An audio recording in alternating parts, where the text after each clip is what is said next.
Thème numéro 3, le circuit économique. Quels sont les grands équilibres comptables? Grand B, les opérations économiques pour une représentation simplifiée de l'économie.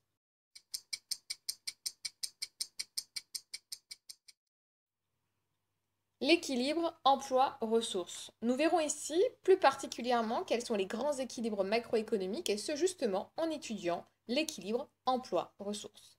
Qu'est-ce? Eh bien, tout d'abord, les ressources de l'économie correspondent aux différentes provenances des biens et services, tandis que les emplois correspondent aux différentes utilisations de ces fameux biens et services. Voyons plus précisément les différentes composantes des ressources. Les ressources sont constituées de la production, qu'on nommera P, mais également des importations, qu'on nommera M, et des stocks initiaux, qu'on notera SI. Les stocks initiaux, en fait, correspondent aux stocks en début d'année. Voyons maintenant les emplois. Constitués donc de la consommation finale, des ménages et des administrations publiques, qu'on nommera donc CF, mais également des consommations intermédiaires, donc CI, qui correspondent à la destruction en fait, des biens et services durant le processus de fabrication. L'investissement, qu'on nomme FBCF, formation brute de capital fixe.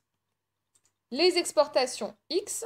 Et enfin, les stocks finaux, donc qui restent en fin d'année, SF. Alors, on obtient l'équilibre ressources égale emploi, étant donné que chaque bien et service dans une économie a une origine et une utilisation.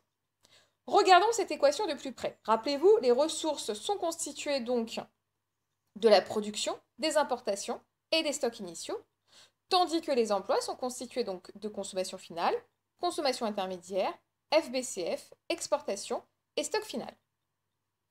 Essayons un peu plus de simplifier cette équation qui nous paraît effectivement un peu ennuyeuse. Nous allons chercher à regrouper les stocks entre eux. Donc déplaçons le stock initial vers la droite. Nous obtenons donc SF moins SI qui nous donne la variation des stocks.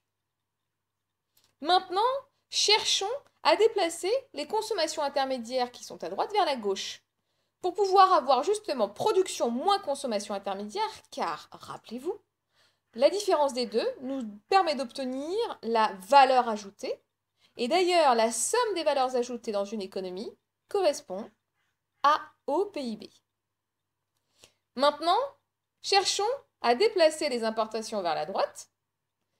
Nous avons donc PIB égale consommation finale plus FBCF plus exportation moins importation plus la variation des stocks. Autrement dit, les différentes composantes du PIB.